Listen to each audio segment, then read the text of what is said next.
heaters clean. Not that I needed them necessarily for this, but um, after that brutally hot summer, it's incredible. Anyway, here we go. What Uh, page are we on? we are on page 99 if you are reading the New Directions paperback.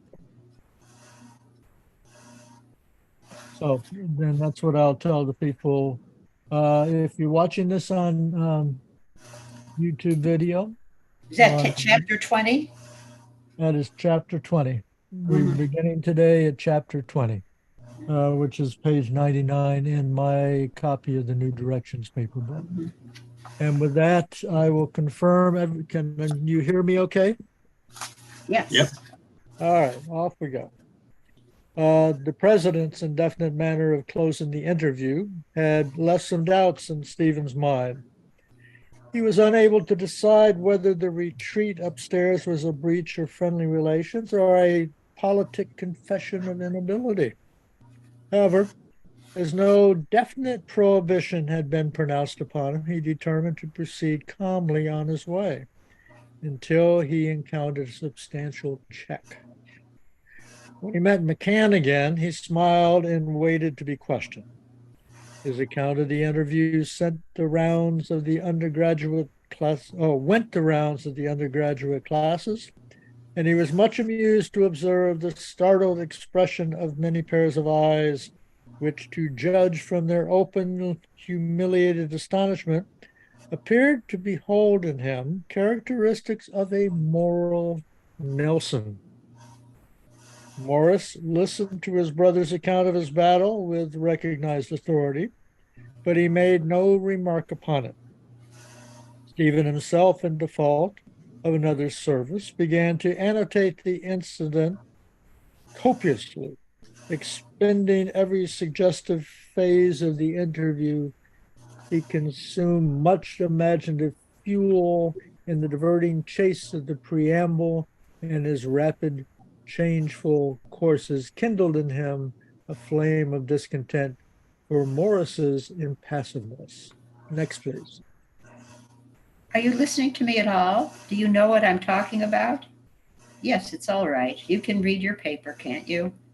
Yes, of course I can, but what's up with you? Are you bored? Are you thinking of anything? Well, yes, I am. What? I have found out that I feel different this evening. Why do you think? I don't know. Tell us. I have been walking on from the ball of my left foot. I usually walk from the ball of my right foot. Stephen looked sideways to the speaker's solemn face to see if there were any signs thereon of a satirical mood, but finding only steadfast self analysis, he said, Indeed, that's damned interesting. On the Saturday night, which had been fixed for the reading of the paper, Stephen found himself facing the benches in the physics theater. While the minutes were being read out by the secretary, he had time to observe his father's eyeglass glimmering high up near the window, and he divined more than saw the burly form of Mr. Casey hard by that observant center. He could not see his brother, but in the front benches he noticed Father Butt and McCann and two other priests. The chairman was Mr. Keene, the professor of English composition. When the formal business was ended, the chairman called on the essayist to read his paper, and Stephen stood up. Next, please. He waited until a complement of discreet applause had subsided, and until McCann's energetic hands had given 4 resounding claps as a concluding solo of welcome. Then he read out his essay. He read it quietly and distinctly, involving every hardihood of thought or expression in an envelope of low, innocuous melody. He read it on calmly to the end. His reading was never once interrupted with applause, and when he had read out the final sentences in a tone of metallic clearness, he sat down. The first single thought that emerged through a swift mood of confusion was the bright conviction that he should never have written his essay. While he was gloomily taking counsel with himself as to whether he should fling the manuscript at their heads and march home, or remain as he was, shading his face from the light of the candles on the chairman's table, he became aware that the discussion on his paper had begun.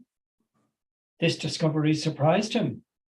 Whelan, the orator of the college, was proposing a vote of thanks and wagging his head in time to ornate phrases.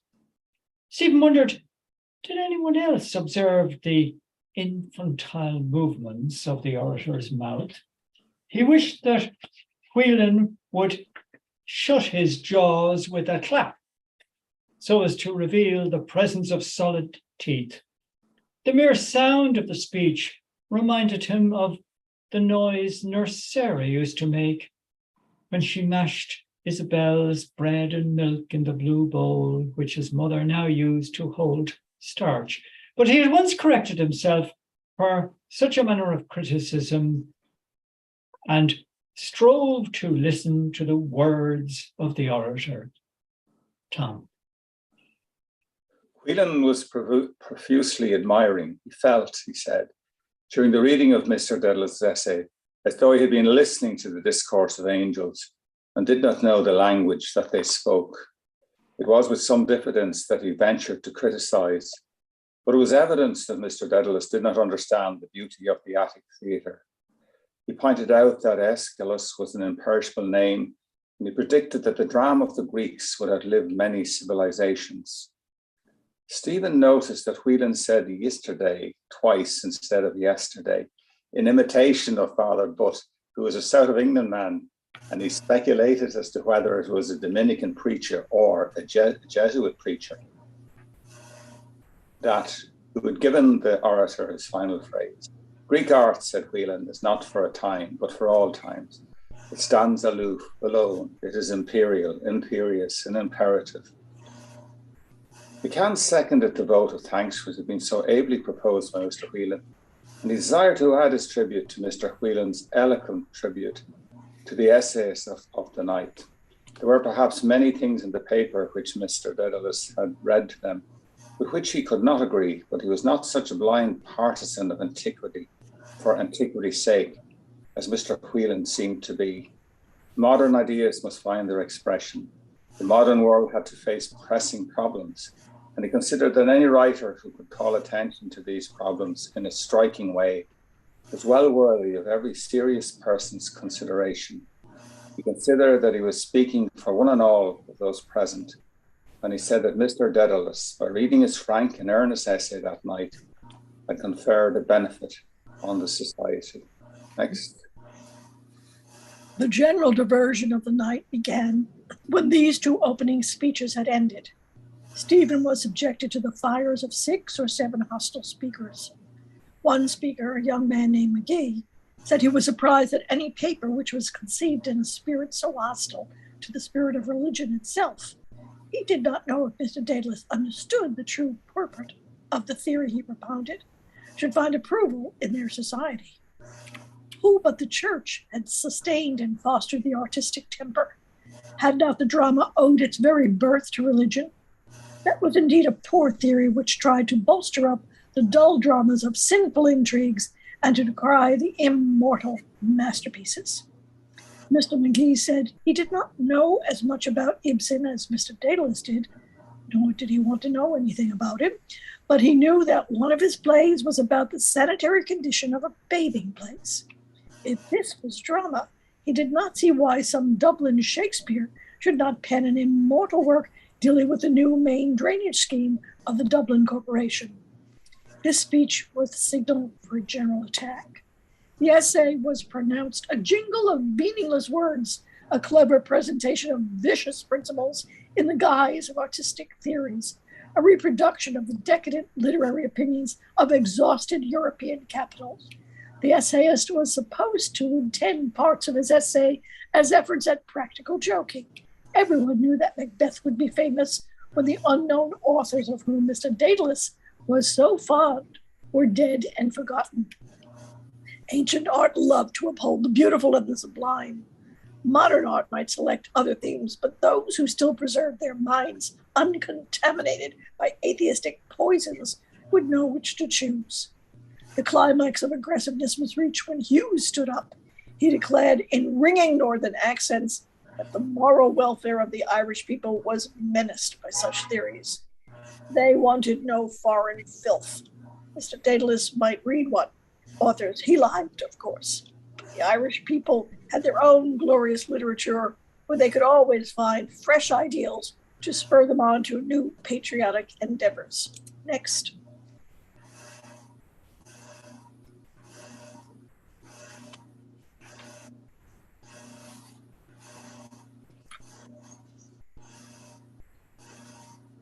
Donna is not with us. Yeah, he disappeared. So Okay. if you would take over, appreciate it. Sure.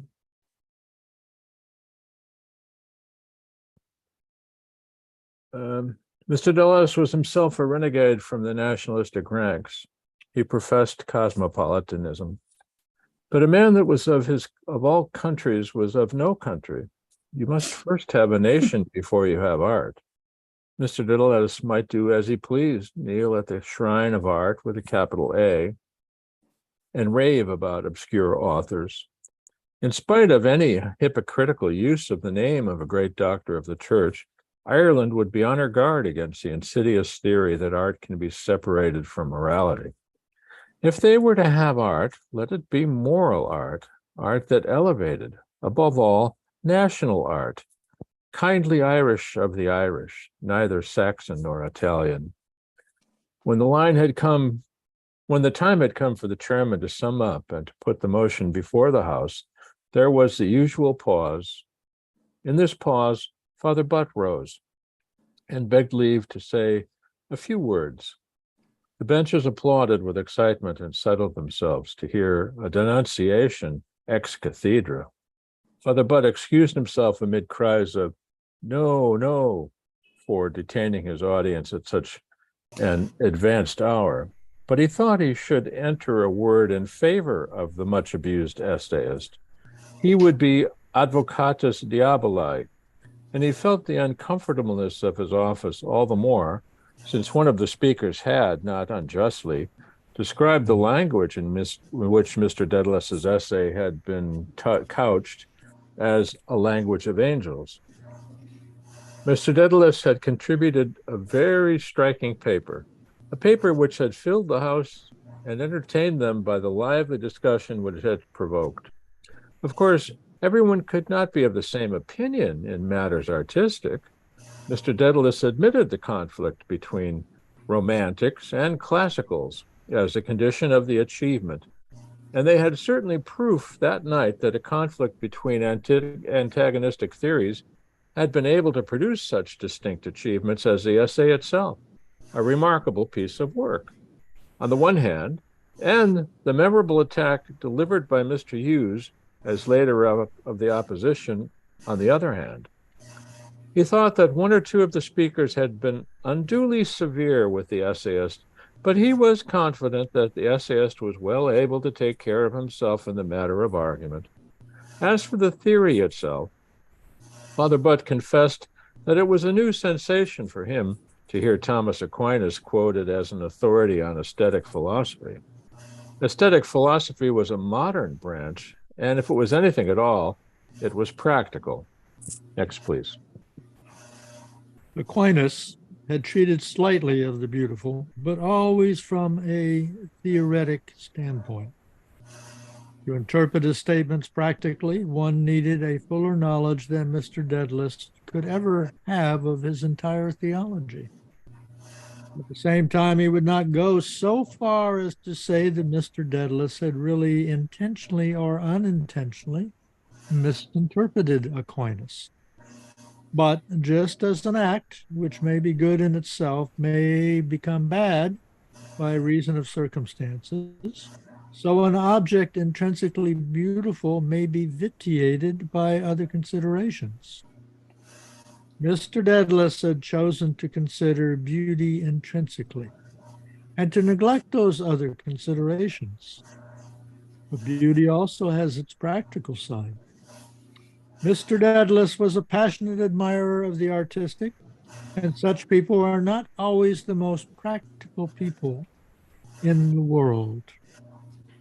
Father Butt then reminded his audience of the story of King Alfred and the old woman who was cooking cakes, of the theorist, that is, and of the practical person, and concluded by expressing the hope that the essayist would emulate King Alfred and not be too severe on the practical person who had criticized him. The chairman, in his summing up speech, complimented the essayist on his style. But he said the essayist had definitely forgotten that art implies selection. He thought the discussion on the paper had been very instructive, and he was sure they were all thankful to Father Butt for his clear, concise criticism. Mr. Dedalus had been somewhat severely handled, but he thought that considering the many excellences of his paper, he, the chairman, was well justified in asking them to agree unanimously that the best thanks of the society were due and were hereby tendered to Mr. Dedalus for his admirable and instructive paper. The vote of thanks was passed unanimously, but without enthusiasm. Joan. Stephen stood up and bowed. It was customary for the essayist of the night to avail himself of this occasion for replying to his critics, but Stephen contented himself with acknowledging the vote of thanks. Some called on him for a speech, but when the chairman had waited in vain for a few moments, the proceedings ran on rapidly to a close. In 5 minutes, the Physics Theater was empty. Downstairs in the hall, the young men were busy putting on their coats and lighting cigarettes. Stephen looked for his father and Maurice, but could see them nowhere, so he set out for home alone. At the corner of the green, he came up with a group of 4 young men, Madden, Cranley, a young medical student named Temple, and a clerk of the custom house. Madden caught Stephen's arm and said consolingly in private, "Well, old man, I told you those fellows wouldn't understand it. I knew it was too good for them." Next, please. I'm sorry, my text differs there. Could you possibly continue on a little bit more? Stephen was touched by this show of friendship, but he shook his head as if he wished to change the subject. Besides, he knew that Madden really understood very little of the paper and disapproved of what he understood. When Stephen came up with the 4 young men, they were strolling very slowly, discussing a projected trip to Wicklow on Easter Monday. Stephen walked beside Madden at the edge of the footpath, and thus the group advanced abreast along the wide footpath. Cranley in the center was linking Madden and the clerk from the custom house. Stephen listened vaguely. Cranley was speaking, as was his custom when he walked with other gentlemen of leisure, in a language the base of which was Latin and the superstructure of which was composed of Irish, French, and German. Do you have it yet? Yes, atque ad duos horas in Wicklow venit.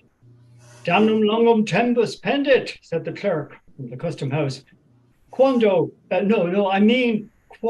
in Bateau idum nu, asked Temple. Quo in Batello, said Cranley, in Regina Maris. So, after a little talk, the young men agreed to take to Wicklow on the Sea Queen. Stephen was much relieved to listen to this conversation. In a few minutes, the sting of his disaster was no longer felt so acutely. Cranley at last observed Stephen walking on the edge of the path and said, "Ecce orator qui in malo humore est." "Non sum," said Stephen. "Credo ut estis," said Cranley. "Mini me. Credo ut vos sanguinarius mendax estis quia facies vestra monstrat. Sic ut vos in malo humore estis." Madden, who could not talk this language well, led the group back to English. The clerk from the custom house seemed to have it on his conscience to express admiration for Stephen's style. He was a big, stout young man with a lardy face, and he carried an umbrella. He was several years older than any of his companions, but he had decided to read for his degree in mental and moral science. He was a constant companion of Cranley's, and it was the latter's eloquence which had induced him to enter the night classes in the college.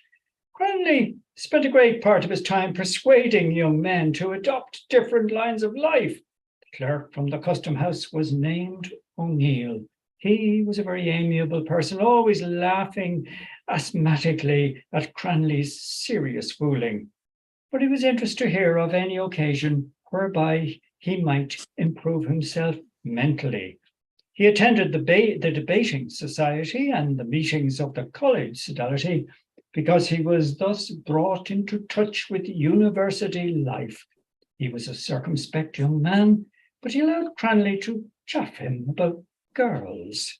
Stephen tried to dissuade the company from alluding to his essay, but O'Neill had accepted the occasion as one to be availed of. Tom. He asked Stephen questions such as are to be found in the pages of young ladies' confession albums. And Stephen thought that his mental heaven must greatly resemble a confectioner's shop. Temple was a raw, gypsy-looking youth with a shambling gait and a shambling manner of speaking. He was from the west of Ireland, and he was known to be very revolutionary. When O'Neill had spoken for some time to Cranley, who had answered him more politely than Stephen, Temple, after a few false starts, got in a phrase, I think, was a bloody fine paper. Cranley turned a vacant face in the direction of the speaker, but Temple continued, made him sit up to, Habesne bit tuum, asked Cranley.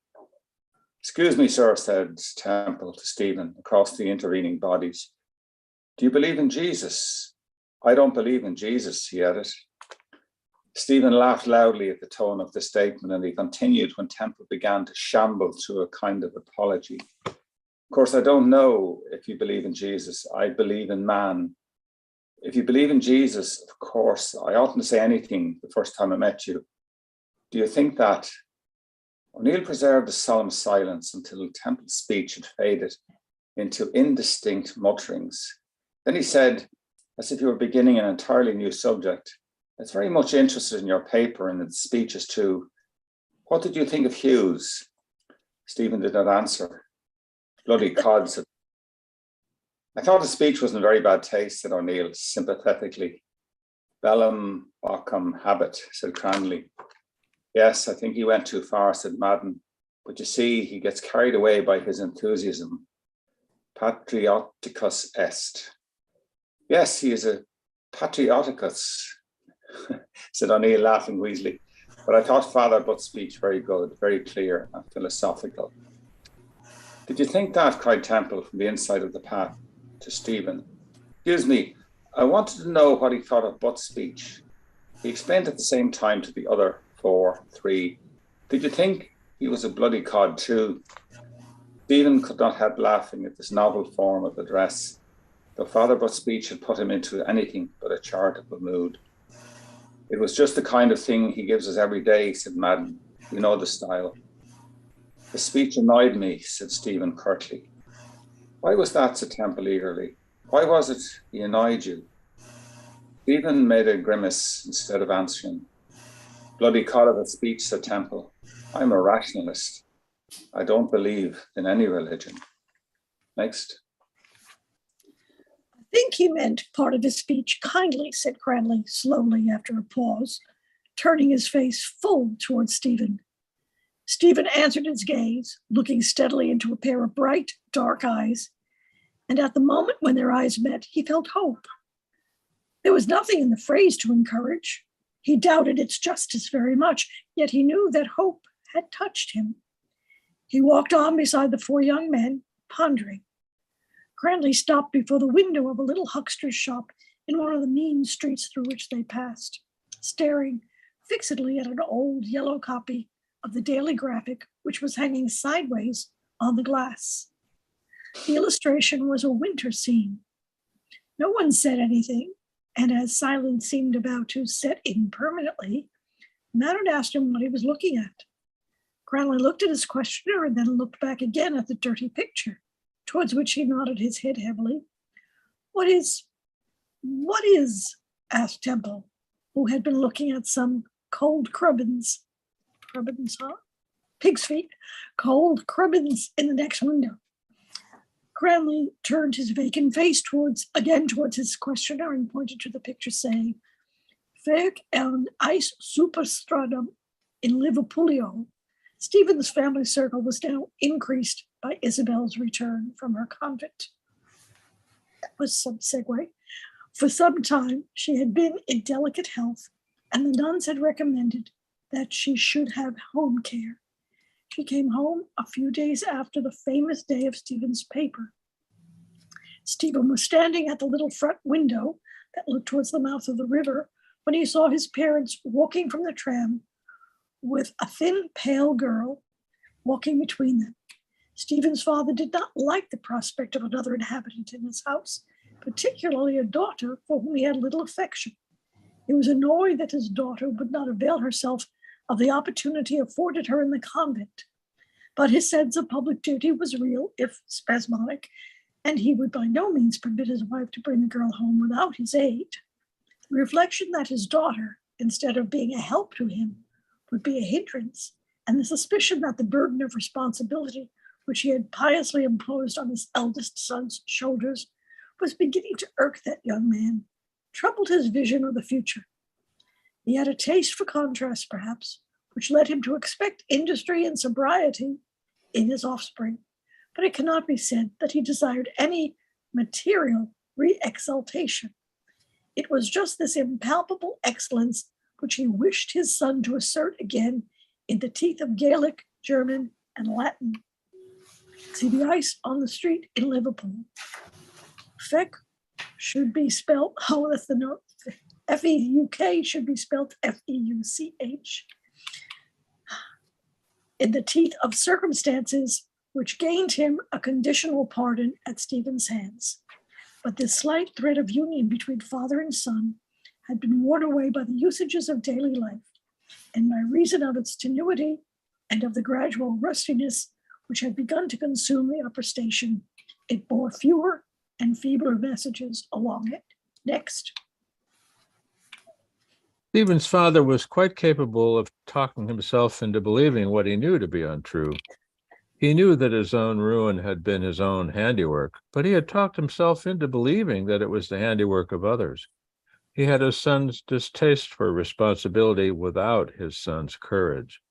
He was one of those illogical wiseacres with whom no evidence can outreason the first impression. His wife had fulfilled her duties to him with startling literalness, and yet she had never been able to expiate the offense of her blood. Misunderstanding such as his, which is accepted as natural in higher social grades, is wrongly refused recognition in the burgher class when it is often found to issue in feuds of insatiable, narrow hatred. Mr. Dedalus hated his wife's maiden name with a medieval intensity.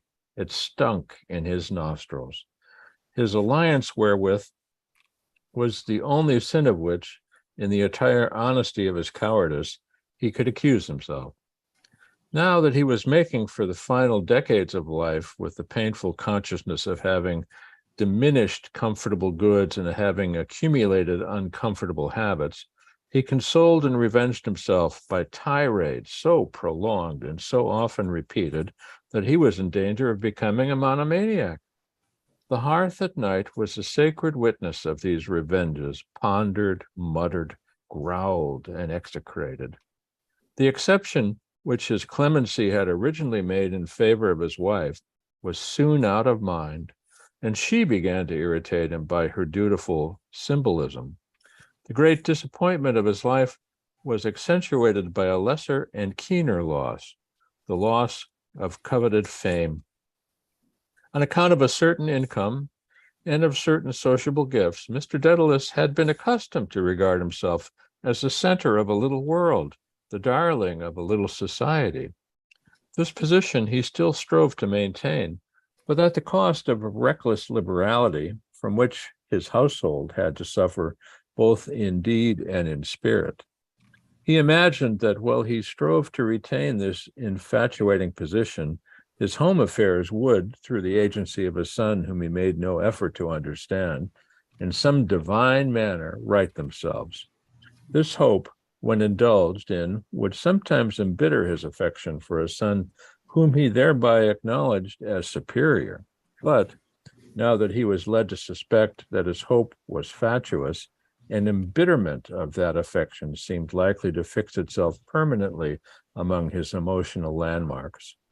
His son's notion of aristocracy was not the one which he could sympathize with, and his son's silence during the domestic battles no longer seemed to him a conveyed compliment. He was, in fact, sufficiently acute to observe here a covert menace against Castelar rights, and he would not have been wrong if he had imagined that his son regarded these instances, regarded assistance at these tortuous and obscure monologues as the tribute exacted by a father for affording a wayward child a base of supplies. Next. Stephen did not consider his parents very seriously. In his opinion, they had opened up misleading and unnatural relations between themselves and him, and he considered their affection for him requited by a studious demeanor towards them and by a genuine goodwill to perform for them a great number of such material services as, in his present state of fierce idealism, he could look upon as trifles. The only material services he would refuse them were those which he judged to be spiritually dangerous. And it is as well to admit that this exception all but nullified his charity, for he had cultivated an independence of soul which could brook very few subjections. Divine exemplars abated him in this. The phrase which preachers elaborate into a commandment of obedience seemed to him meager, ironical, and inconclusive. And the narrative of the life of Jesus did not in any way impress him as the narrative of the life of one who was subject to others. When he had been a Roman Catholic in the proper sense of the term, the figure of Jesus had always seemed to him too remote and too passionless. And he had never uttered this from his heart, and he had never uttered from his heart a single fervent prayer to the Redeemer. It was to Mary, as to a weaker and more engaged vessel of salvation, that he entrusted his spiritual affairs. Now his enfranchisement from the discipline of the church seemed to be coincident with an instinctive return to the founder thereof. And this impulse would have led him perhaps to the consideration of the merits of Protestantism, had not another natural impulse inclined him to bring even the self-contradictory and the absurd into order. He didn't know, besides, whether it was the haughtiness of the papacy. He didn't know, besides, whether the haughtiness of the papacy was not as derivable from Jesus himself as the reluctance to be pressed upon. Amen. I say to you, for an account of anything, but he was quite sure behind the enigmatic utterances of Jesus, there was a much more definite conception than any which could be supposed discoverable behind Protestant theology. Next, please. Put this in your diary, he said to transcriptive Maurice. Protestant orthodoxy is the Lanty McHale's dog. It goes a bit of the road with everyone. It seems to me that St. S. Paul trained that dog, said Maurice. One day when Stephen had gone to the college, by accident he found McCann standing in the hall holding a long testimonial. Another part of the testimonial was on the hall table, and nearly all the young men in the college were signing their names to it. McCann was speaking volubly to a little group, and Stephen discovered that the testimonial was the tribute of Dublin University students to the Tsar of Russia. Worldwide peace, solution of all disputes by arbitration, general disarming of the nations. These were the benefits for which the students were returning their thanks. On the hall table, there were two photographs, one of the Tsar of Russia, the other of the editor of the Review of Reviews. Both of the photographs were signed by the famous couple. As McCann was standing sideways to the light, Stephen amused himself in tracing a resemblance between him and the Pacific Emperor, whose photograph had been taken in profile. The Tsar's air of besotted Christ moved him to scorn, and he turned for support to Cranley, who was standing beside the door. Cranley wore a very dirty yellow straw hat of the shape of an inverted bucket, in the shelter of which his face was composed to a glutinous calm. Next, please. Doesn't he look like a real true Jesus? Said Stephen, pointing to the Tsar's photograph and using the Dublin version of the name as an effective common noun. Cranley looked in the direction of McCann and replied, nodding his head. Whereas true Jesus and hairy Jesus. At that moment, McCann caught sight of Stephen and signalled that he would be with him in a moment. Have you signed? Asked Cranley. This thing? No, have you? Cranley hesitated and then brought out a well-deliberated yes. What for? What for? Aye, for Pax. Stephen looked up under the bucket-shaped hat, but could read no expression on his neighbour's face. His eyes wandered up to the dinged vertex of the hat. In the name of God, what do you wear that hat for? It's not so terribly hot, is it? He asked. Cranley took off the hat slowly and gazed into its depths. After a little pause, he pointed into it and said, 21 denarius. Where? Said Stephen. I bought it, said Cranley very impressively and very flatly last summer in Wicklow. He looked back into the hat and said, smiling with a sour affection, it's not too bloody bad of a hat, you know. And he replaced it on his head slowly, murmuring to himself, from force of habit, 21 denarius. Sicut bacchus, said Stephen. The subject was not discussed further. Cranley produced a little grey ball from one of his pockets and began to examine it carefully, indenting the surface at many points. Stephen was watching this operation when he heard McCann addressing him. I want you to sign this testimonial. What about? It's a testimonial of admiration for the courage displayed by the Tsar of Russia in issuing a rescript to the powers advocating arbitration instead of war as a means of settling national disputes. Stephen shook his head. Temple, who had been wandering round the hall in search of sympathy, came over at this point and said to Stephen, do you believe in peace? No one answered him. So you won't sign, said McCann. Stephen shook his head again. Why not? Said McCann sharply. If we must have a Jesus, answered Stephen, let us have a legitimate Jesus. Tom. By hell, said Temple, laughing. That's good. Did you hear that? He said to Cranley and McCann, both of whom he had seemed to regard as very hard of hearing. You hear that? Legitimate Jesus. I presume then that you approve of war and slaughter, said McCann. I did not make the world, said Stephen. By hell, said Temple to Cranley, I believe in universal brotherhood. Excuse me, he said, turning to McCann. Do you believe in universal brotherhood? McCann took no heed of the question, but continued addressing Stephen, began an argument in favour of peace, which Temple listened to for a few moments. But as he spoke with his back to Temple, that revolutionary young man who could not hear him very well began to wander around the hall again. Stephen did not argue with McCann, but at a convenient pause he said, I have no intention of signing. McCann halted, and Cranley said, taking Stephen's arm, Nos ad manum ballum jacabimus. All right, said McCann promptly, as if he was accustomed to rebuffs. If you won't, you won't.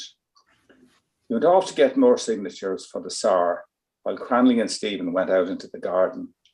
The ball alley was deserted, so they arranged a match of 20, Cranley allowing Stephen 7 points.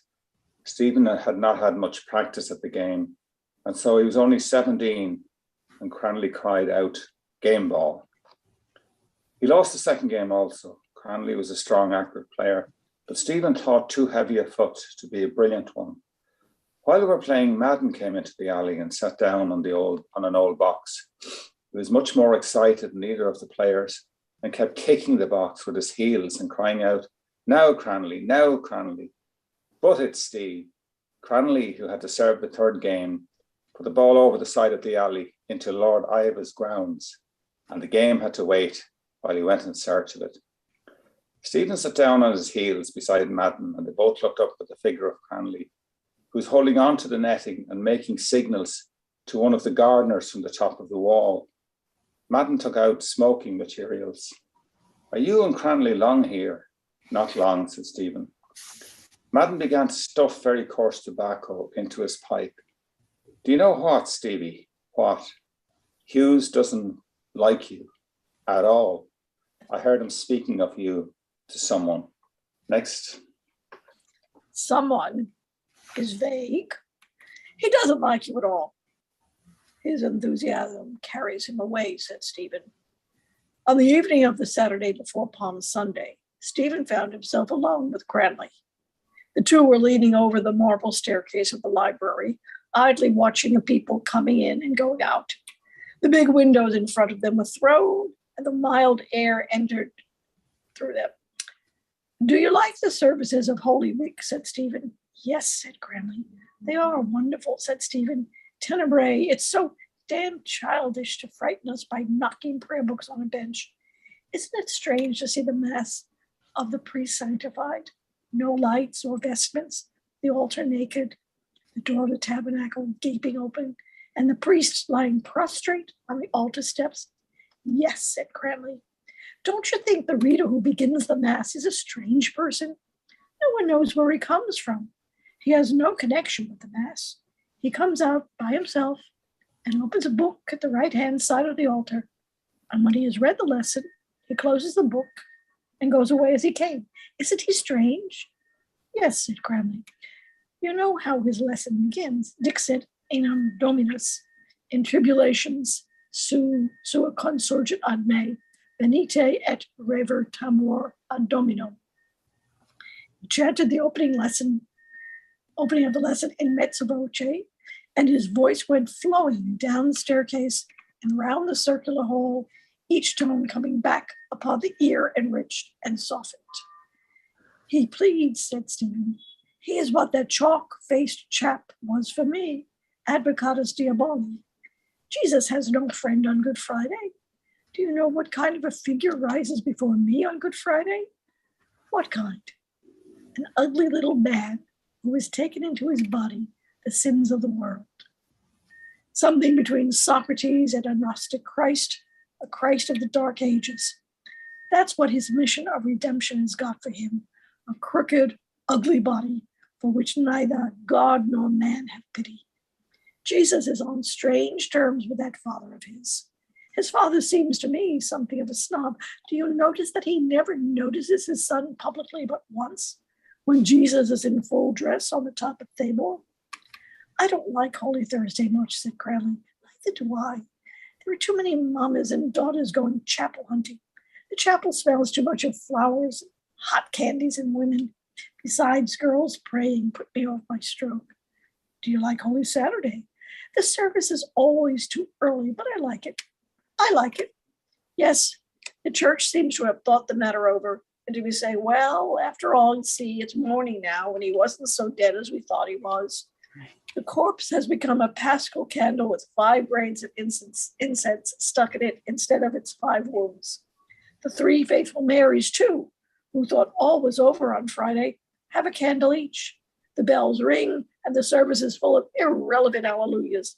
It's rather a technical affair, blessing this, that, and the other, but it's cheerfully ceremonious.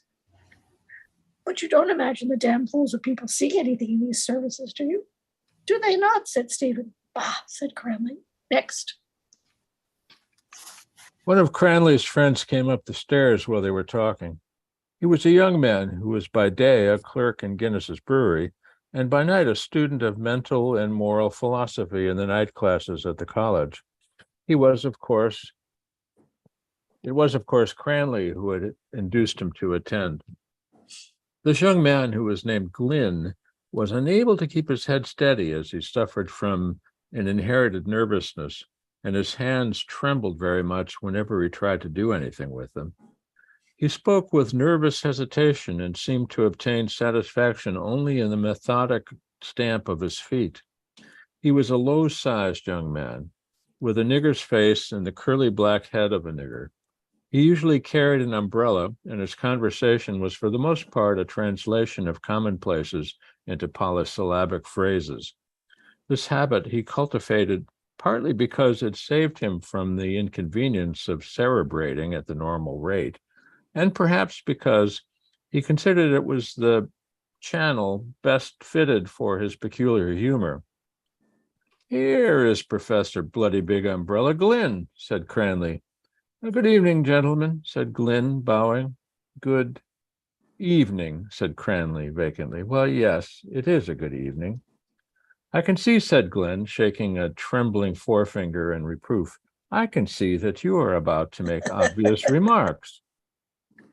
On Spy Wednesday night, Cranley and Steve had attended the office of Tenebrae in the Pro Cathedral. They went round to the back of the altar and knelt behind the students from Clonliffe, who were chanting the office.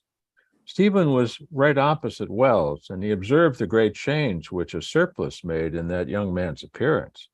Stephen did not like that office, which was gabbled over quickly.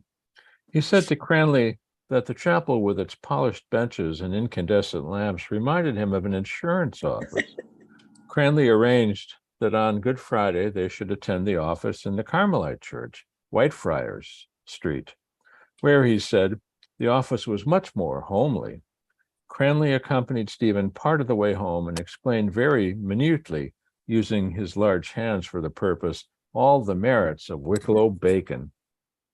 "You are no Israelite," said Stephen. "I see you eat the unclean animal."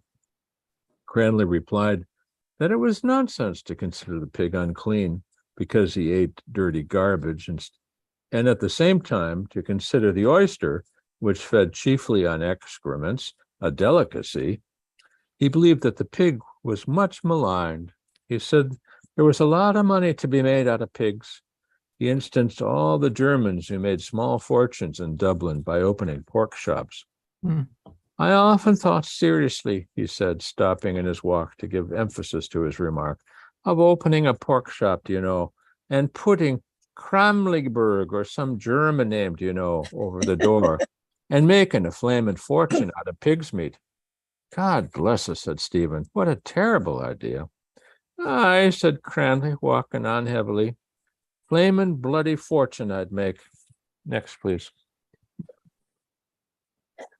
On Good Friday, as Stephen was wandering aimlessly about the city, he caught sight of a placard on a wall which announced that the 3 hours agony would be preached by the Very Reverend W. Dillon, S.J., and the Very Reverend J. Campbell, S.J., in the Jesuit Church, Gardner Street. Stephen felt very solitary and purposeless as he traversed empty street after empty street and without being keenly aware of it, he began to proceed in the direction of Gardner Street. It was a warm, sunless day, and the city wore an air of sacred torpor. As he passed under St. George's Church, he saw that it was already 2:30. He had been 3 hours wandering up and down the city. He entered the church in Gardner Street, and passing by without honoring the table of the lay brother, who roused himself from his stupefied doze in expectation of silver, arrived in the right wing of the chapel. The chapel was crowded from altar to doors with a well-dressed multitude. Everywhere he saw the same flattered affection for the Jesuits, who were in the habit of attaching to their order the souls of thousands in a securely respectable middle class by offering them a refined asylum. Here I will read the note. I'm not sure. Oh, yeah, this is going back up to the pork butcher. The footnote is written in pencil on the margin of the words, "A gentleman butcher." There's no indication of where they are to be inserted. Okay.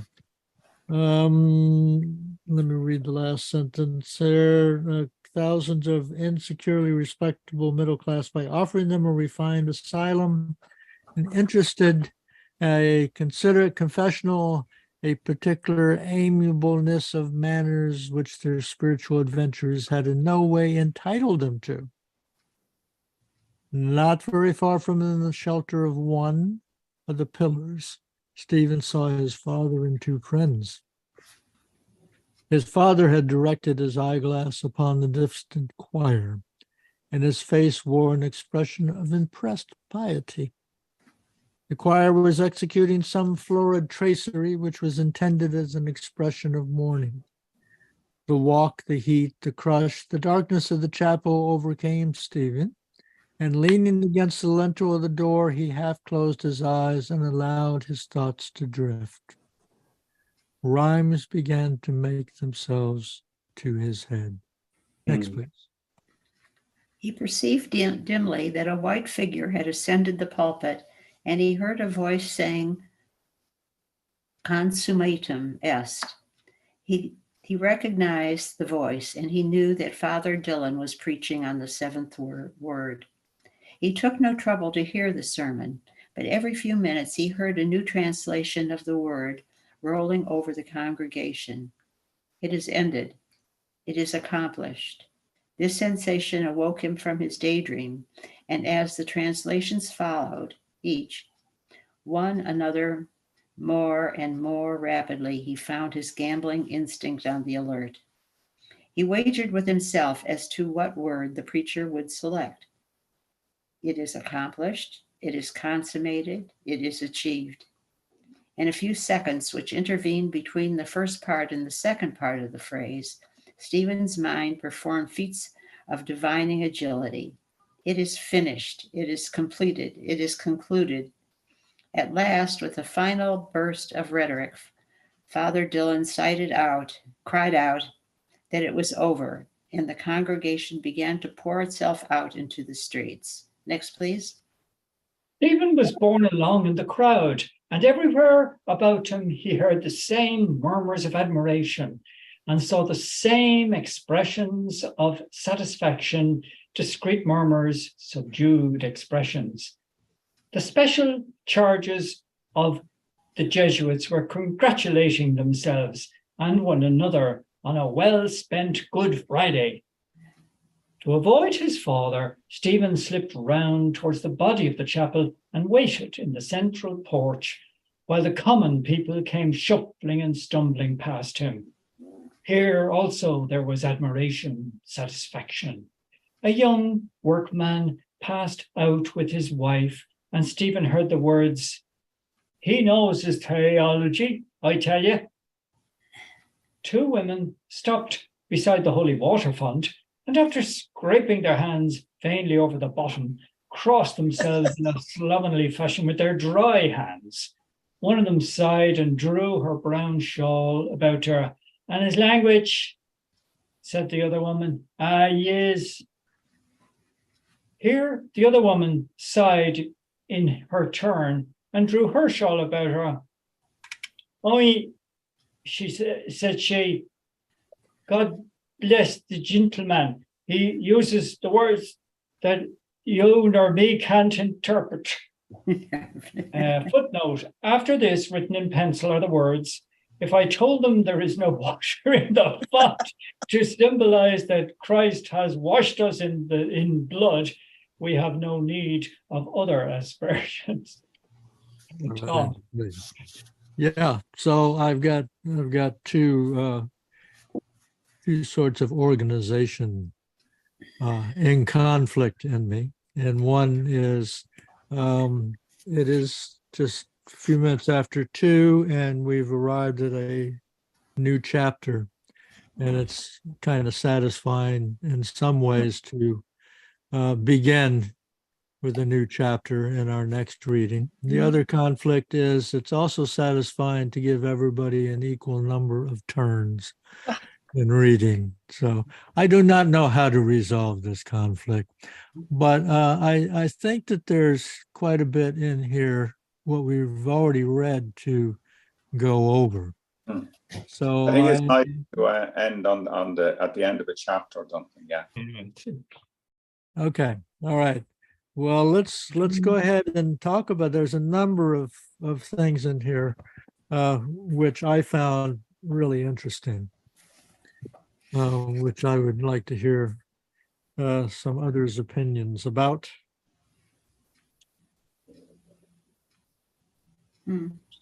So I'll start off. I'll make the comment.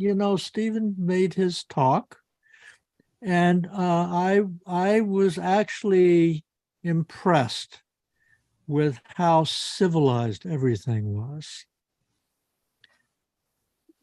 Compared to many things that are happening these days around us, where it's utter suppression of things, or ripping people's opinions apart, and all this. So that I found that rather interesting, that even though many of the professors did not like Stephen's talk, they went about it in a very civilized manner. It was a different era. Well, I think they probably would today in that kind of circumstance, within a college atmosphere. I don't know that would be so different. I mean, they criticized him. They didn't hold back on that. And one thing that I thought was nicely portrayed was that I consider maybe youthful, but in some instances it persists through a person's lifetime, that certainty of one's belief, that those young men who attack Stephen for his speech are so sure of themselves that they're right and he's wrong, or that he's somehow blasphemous, or somehow misinterpreting Aquinas or whatever. And I think Father Butt came across as being a rather generous, spirited in trying to assuage everybody. He's a little wishy-washy in that he never comes out and takes a side. It's sort of like, well, I'm not going to say it's like there are good people on both sides, like that comment, but I think it's almost like that there are good ideas on both sides, I think he might say. But whereas Stephen, it doesn't have that certainty of belief. He's constantly changing his own mind about things. He's very forceful in his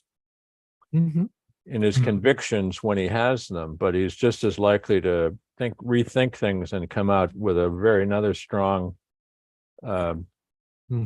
comment that's just the opposite of what he proposed last week. So it's a much more active mind than his peers, I think. And again, we're reading this through Joyce's own Mm. his own telling of the tale. So it's a curious thing.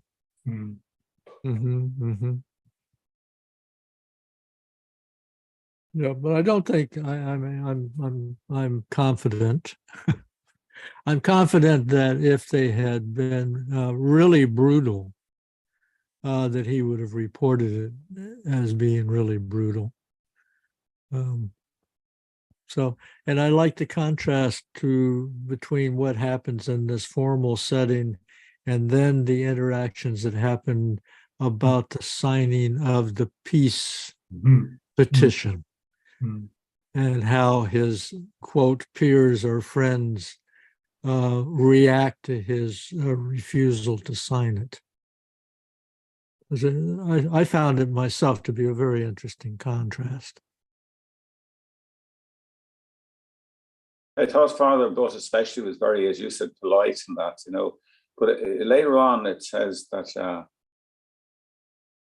Stephen, it didn't put Stephen. It puts Stephen in anything but a charitable mood, you know. So it irritated Stephen, even though he was quite, you know. He pointed out, like he says somewhere that. Father Butt says that you know, that the speaker may have been abused too much or something, and that like he was really kind of attempting to kind of praise Stephen, disagreeing with his arguments. But I just caught that sentence later. It put Stephen in anything but a charitable mood, you know. So he didn't kind of think that himself. I think, you know. I'm not sure. Yeah. Yeah. I think there's a similarity between both of those. Duncan, I think you were trying to point out that they were different. The civility at the speech and the antagonism about the letter signing, but I think they're very similar. It's the same thing. It's just instead of Catholicism or morality, these young men are convinced that they're right on their ideas about politics and the like, you know. And so they have that enthusiasm of youth, but that also requires a certainty of one's beliefs, you know, that they've got it all figured out, and they know if we just sign, if enough people just sign this petition, by God, there'll be peace on earth. Peace on earth. Yes. Yeah. And Joyce, being a much more thoughtful guy, understands, no, I'm not going to sign that. You know, it's a meaningless act, and and Temple's a really interesting character too. I mean, it's interesting that Joyce does not, at least at this point, it doesn't even imply that there could be a relationship between Stephen and Temple, but they seem to be of a similar bent in terms of their own ideas, both being atheists and both being. And when Temple says at their conversation after the meeting, he says about Father Butt, he's a cod. So, you know, he's an imposter, and he's a hoax, he's a humbug. And I think that's certainly that would be certainly what Joyce would have thought, or what Stephen would have thought.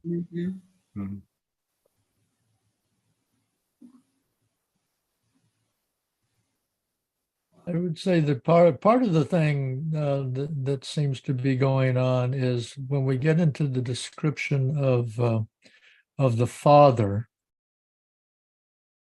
that this is kind of where Stephen comes by his suspicion of public figures, so to speak. That the father, if I'm reading it correctly, the father actually in public settings is still, even at this stage, capable of putting on a show. of being a respectable gentleman who's, you know, uh, got social talents, etc.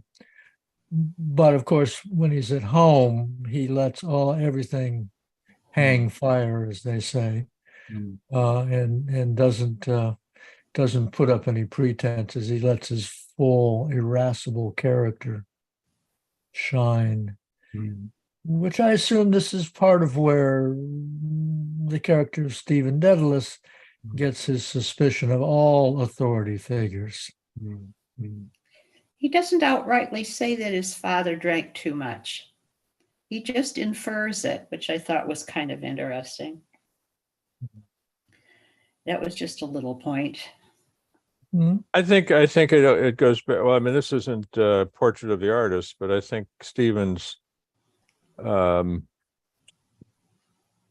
what's the word I want? His suspicion of authority began much earlier at Clongowes, you know, when he's pandied for no reason, when he sees the injustice and he sees the authority again cocksure of itself that it's right and you're wrong just because they're the authority. So yeah, I'm not sure.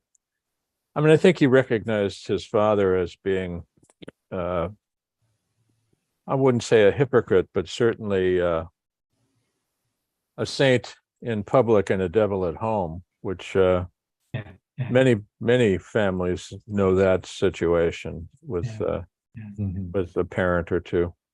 Yeah.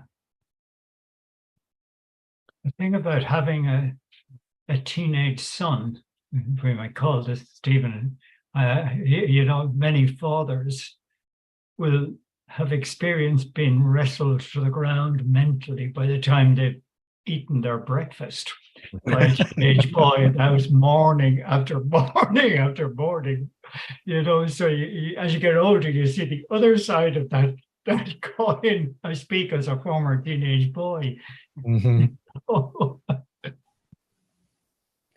I think that Father Butt, I recognize something there.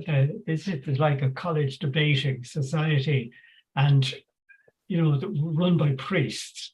And I recognize the point where the official party line is given to you, and it doesn't use the phrase ex cathedra, hoping he would be denounced ex cathedra. But ex cathedra says, on the one hand, on the other, there are two sides, and this is how you must vote. Vote thanks, and they all then do, which of course irritates the hell out of Stephen because he doesn't go with that sort of stuff. But I just recognize Father Butt, you know, sort of in my memory banks. It's quite different from a modern university. Like, yeah, and you go in there to Newman House and you see the turn left and you go into the relatively small room, and someone, you know, you realize that the whole academic staff and student population could dine in that one little room. And you sort of, so no one's going to disagree with Father Butt, and Father Butt doesn't want a riot in the university reported in the morning newspaper. One thing that struck me about this chapter we read tonight was how badly written, let's say. It's so overwrought. He belabors, it's so labored and cumbersome, and I think he's just bitten off a bit too much, maybe, or he's trying so hard. You can see him really trying so hard, and how much better Portrait is than this, because of the way he changed his mind, and he matured as an artist and as a writer. See, I hadn't realized when he started in the university, he was 16 years of age. See? But the point you made, Bill, is a great example there. You know, I can't resist quoting of how he can turn on something he doesn't believe, and he can turn an argument on that. If we must have a Jesus, Stephen, let us have a legitimate Jesus.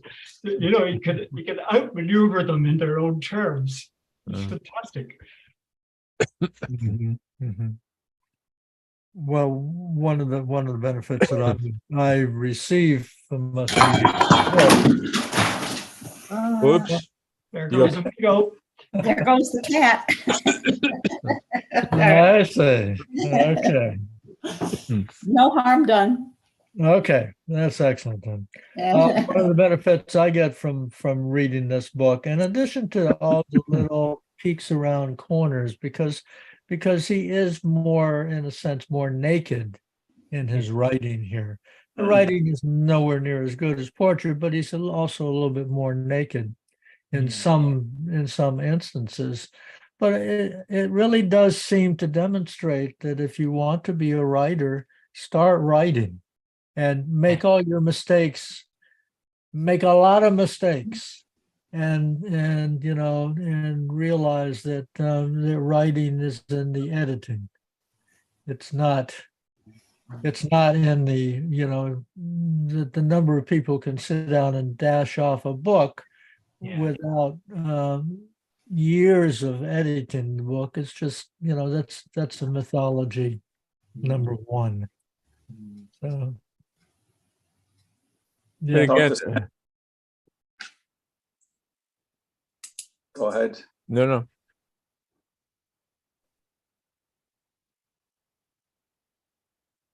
Tom?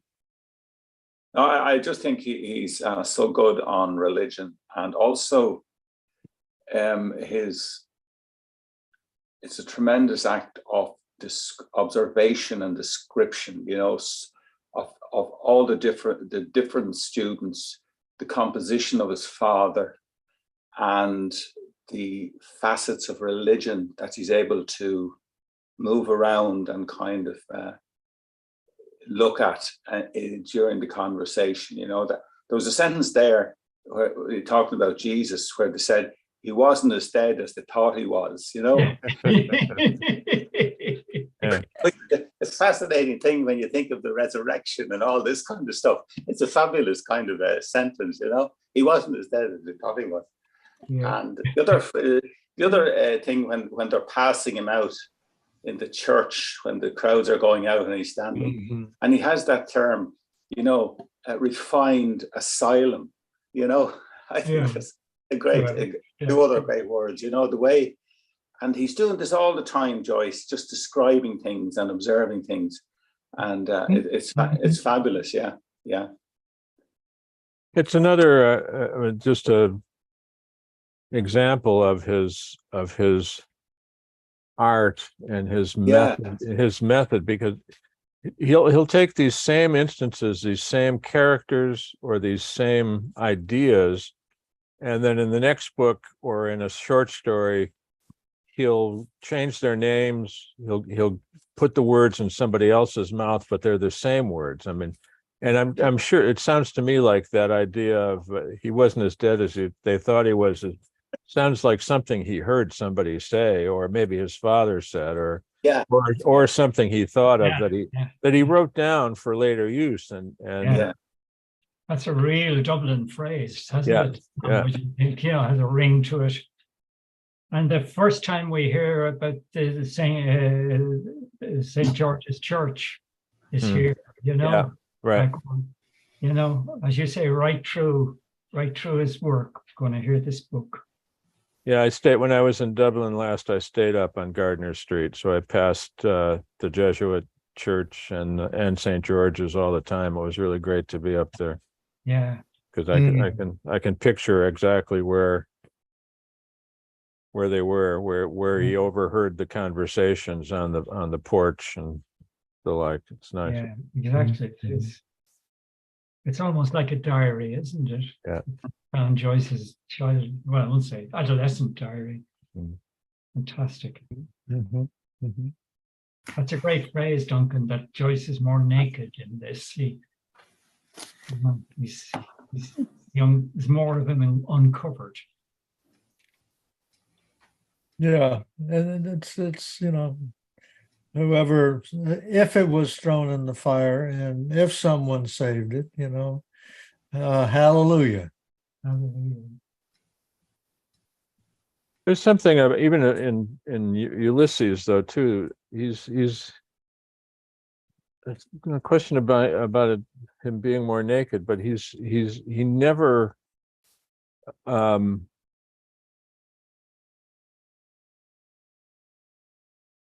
how can I say it? He writes about himself as a young person mercilessly. He does not make Stephen to be this really great or remark. He shows us all of his faults and all of his inadequacies and all of his insecurities and all of his, and he does that throughout Ulysses. It's the same thing. We're never, sometimes we're sympathetic with Stephen, and sometimes we want to say, "Wake up, just snap out of it," Yeah. Anyway. Yeah, I think this is actually this is the demonstration, at least in my mind, at this time, of his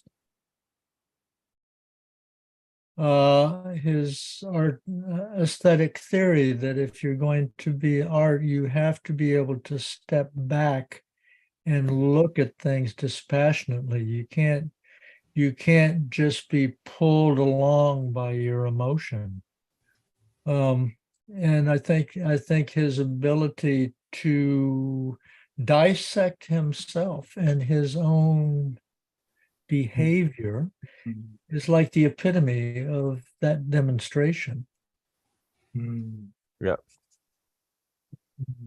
He does not spare himself. That is true. Yeah, and he leaves us, I mean, so many things. I think a little example, like his description of his father here, which is not, it's really an interesting description. It's not the typical teenager in rebellion against his father. He is in rebellion against his father, but I mean, he's not describing his father in this ultra angry, passionate way. He's like literally taking him apart. Yeah. And simple things like Cranley. So there's this thing with Cranley. Cranley has this thing where he goes out and he recruits. He makes friends with people outside of the university. Yeah. And then he tries in some ways to encourage them to change. Yeah. Which is fascinating. I'm not sure. I don't know entirely what it says about Cranley's personality and what he wants to do, but I thought the whole thing about the young customs man, that he was, obviously training to speak in Latin. Yeah. And then there's the thing. What does he have? There's another guy. This is the clerk from the brewery, from Guinness Brewery. Who's attending mental and what is it? Mental and moral and moral philosophy. And by night, a student of mental and moral philosophy in the night. Can you imagine him in the canteen in Guinness's, at lunchtime?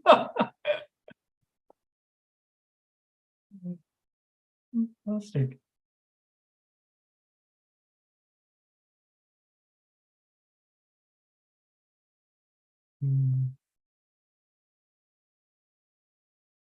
I think it's wonderfully comic about Cranley wanting to set up a German pork shop.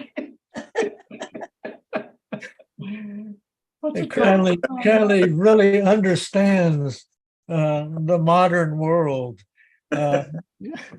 Brandenburg. The way he said, I'll put a German name on it, Yeah, exactly. He's ready for the internet age right there. He's years ahead of himself. And, nowadays, the man would be a billionaire at 18. Yeah.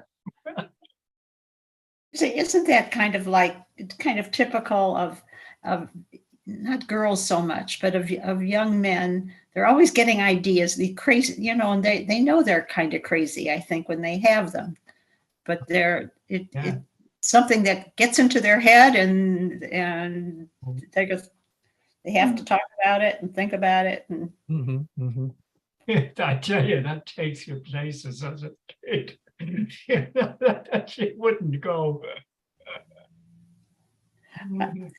And so, Some of the very abrupt transitions and made me wonder whether perhaps some of the pages were misplaced, in terms of what they were meant to follow originally. And I mean, there's no notes about that in my book anyway. At least I didn't read any saying that there would be any question about the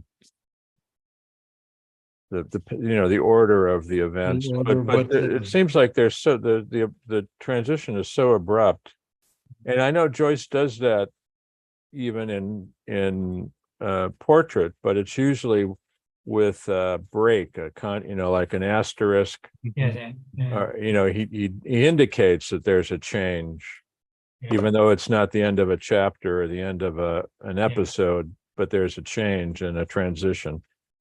But here it's just all boom. Now we're talking about his sister, and I actually think an example of what you're talking about is just before the Cranley pork butcher thing, where they're talking about the other young man. I guess it's the clerk in the Guinness Brewery, who they had page 118. He usually carried an umbrella, and his conversation was for the most part a translation of commonplaces into polysyllabic phrases. This habit he cultivated partly because it saved him from the inconvenience of celebrating at the normal rate, and perhaps because he considered it was the channel best fitted for his peculiar humor. And then it just gives one, here is Professor Bloody Big Umbrella Glenn, said Cranley. Good evening, gentlemen, said Glenn, bowing. Good evening, blah, blah, blah. I have a feeling that there's some stuff missing there, that this would have been an extended, what they call it, where there's like a number of paragraphs, very humorous paragraphs using this same sort of thing. Repartee? Well, repartee and kind of a humorous break, kind of some paragraphs that are just pure humor riffing off of this thing of taking words and breaking them into their actually they're Germanists. This is if I'm not mistaken, this is what the German language does. Is it kind of does things like instead of a pork butcher's shop, it's the cutting of the pig into commercial slices shop. Yes. That's my stereotypical image of what German's all about.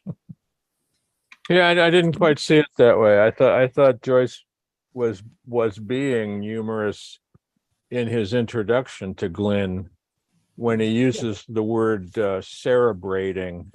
The narrator is doing what he accuses Glenn of doing, taking commonplace phrases and turning them into polysyllabic words to make them sound more highfalutin.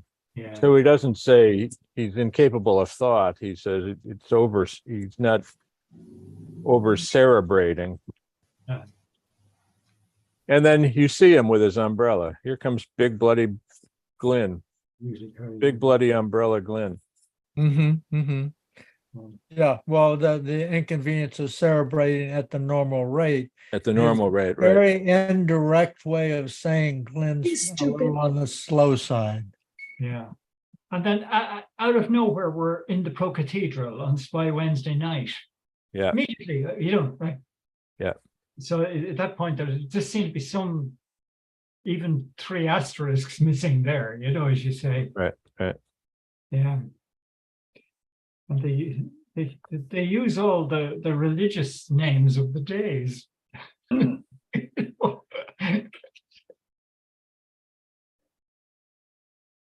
And the image of Good Friday with everything closed. I mean, we grew up experiencing that, Yeah. and you know, everything was empty and closed, and yeah. Oh, And dark. The Yeah. whole Yeah, Everything closed. The day he came and the day he went. yeah. That's Christmas Day and Good Friday. Nothing happened. Yeah. No person, nothing. Is it still true they don't say Mass on Good Friday? it's never been true. They have always said Mass on Good Friday. I always thought it was the one day out of the church year where there was no Mass. No, No. Can't be a day without Mass. Okay. It's a different service, and I think that's what Joyce is describing, that the differences in the services on holy days, and in particular special days like Good Friday. Yeah. And part of the services, everything is dark, and Yeah, all the statues are covered. statues Yeah. are covered. Yeah. Yeah. The candles are unlit. Yeah. And then you get the great midnight mass and you know when They light it all up. Yeah, let there be light. that happens on Easter Sunday. The light comes back. Yeah, so at midnight. The night before the soon- Easter Vigil, soon it crosses midnight, then the first candle gets lit. Mhm. they pass it down the whole church. The light spreads and the darkness does not comprehend. You know, not all the sort of readings. It's really good theater. Fantastic. Mhm. Yeah. Mhm. Mm. So I mean, I think that's another example in the text of what other parts of the text have talked about. So he's describing the theater of the church after we've heard Cranley talk about how, no, not Cranley, Hughes. I think it's Hughes who talked about how the great drama we only have drama because of religion. And Mm. and the morality plays and things like that, and that's somewhat true. Yeah. But here he's describing the theater of the church, Yeah. Mhm. and that's something Joyce was very interested in. He would go to different churches, like the Orthodox, the Greek Orthodox, or when he was abroad more than when he was in Dublin. But he was not averse to going into any church just to see how they did things, how they worked it, how they played at it or portrayed it.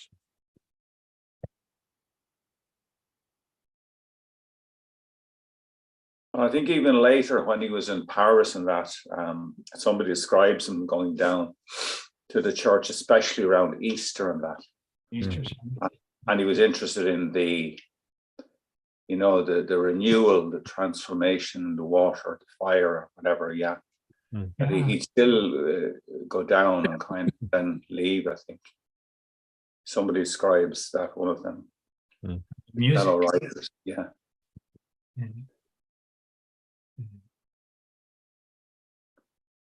There's a record. His sister Eileen is on voice recording, talking about him at home. Singing songs, including church music, and the same when he was in Trieste. Depending on his humor, he'd be working at things on the piano, but he'd be using Tantum Ergo and all these sort of Catholic songs, tunes called the songs, prayer song. But they're very emotional and very moving. Yeah. Mhm.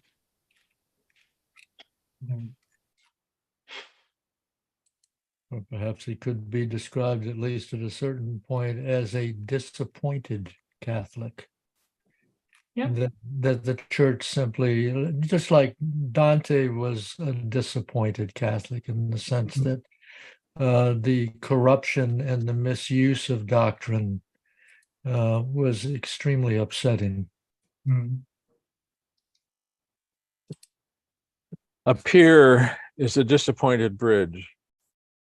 Very good.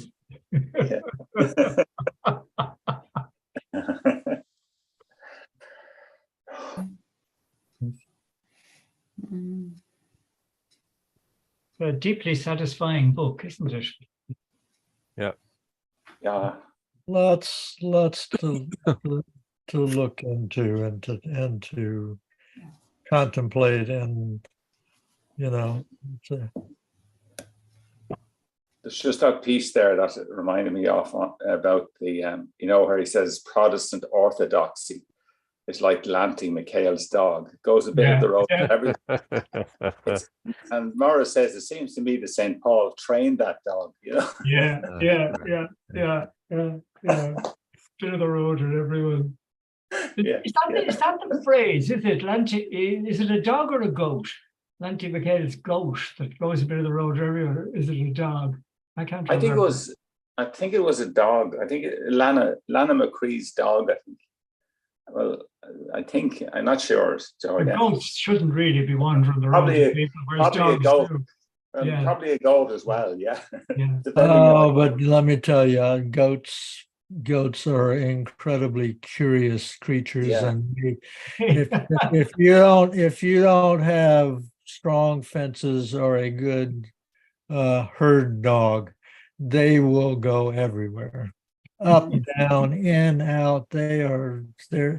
I had goats out of my pasture for a couple of years, and oh my God, and I wasn't even responsible for them, but there was always a goat or two getting out, or the dogs were getting out, and it was like I was very happy when finally the dogs and the goats went away. They were lovely when they were lovely, but God, they could be a pain.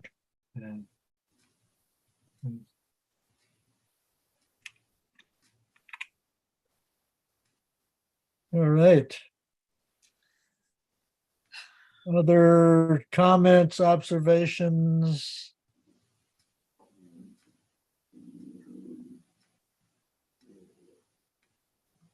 I have one little tiny one on page 113. What is a Weerasthroon Jesus? What's the Weerasthroon part? I think it's were as true. A Weerasthroon. Okay. Yeah.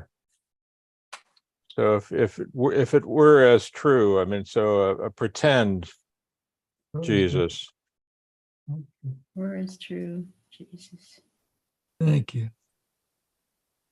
It sounds like a variation on the new internet speak of IRL in real life.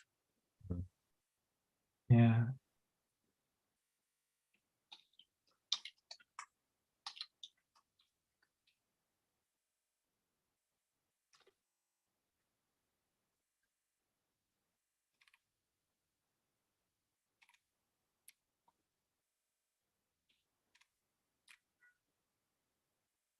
Okay. Well, it sounds like we have done what we can for today. Let me put the date. 10/23 is next Monday.